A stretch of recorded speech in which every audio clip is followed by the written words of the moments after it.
So we created this in our minds, false evidence appearing real. We made it real in our minds. That's why Churchill said there's nothing to fear but fear itself. That's the destructive monster. So turn off things that can contribute to your fear. Turn a deaf ear to people that all they can do is talk about how negative things are because they have bought into the consciousness of the world. Start attending workshops, seminars, listening to tapes on a daily basis to begin to recondition your mind, to retrain your thinking. Faith comes by what? Hearing and hearing and hearing. Listen to things that can empower you, that can enable you to create a new reality for yourself, and a new life for yourself. You might appear to be strange around most people. You know, most people think you're strange if you're happy today. People say, how you doing? I said, better than good. Whoa, what's wrong with him? Just go around smiling and watch people. Look at this. This is a weird guy over here. Because most people don't smile. Watch them. Look at their faces in the morning. Here we go, another Monday morning. How you doing? Haven't had my coffee yet. Don't ask me. See, these people have not found their purpose in life. That's why they're grumpy. That's why they're miserable. That's why they're so negative. They're hurting and they want to hurt other people. So start practicing using programs for your mind. Seminars, books, workshops. Keep a journal. Record your thoughts. What's happening with you? Every day when you get up, have a journal near you. I use a Jack Boland journal so that I can write down my ideas. I keep it by my bed so I can write down my thoughts. See, ladies and gentlemen, we get 3 to 4 thoughts a year that if we would act on those thoughts, they could change our life. When you don't have a true appreciation and acceptance for who you are, and you allow yourself to be immobilized by fear, what happens in the process is that you begin to abuse yourself. You begin to sabotage your life. You begin to sabotage your dreams.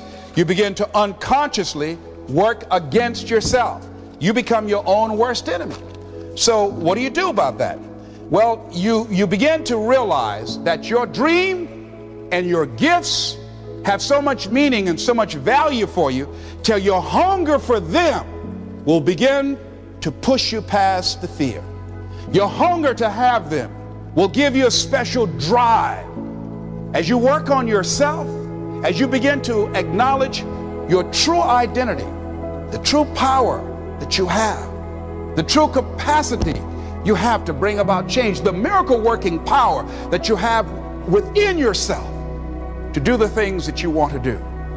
When you take them on, I'm reminded of a man who, this gentleman was doing a special study of a special tribe in Africa, headhunters. And he had difficulty in developing a relationship with these tribesmen because of the fact that he had fear. He had fear they would take his head.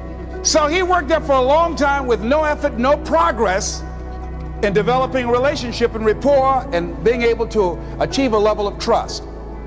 So finally one night while he was in bed, he was thinking about it. I said, what is it that you came here to do? What is your life work as a missionary? He said, I wanted to study these tribesmen. He said, what's the worst thing that they can do to you? Kill you. And he just decided, hey, this is what I came here to do. I know that there's some risk involved, and I'm going to do it, come what may. He said, I'm not going to be afraid anymore.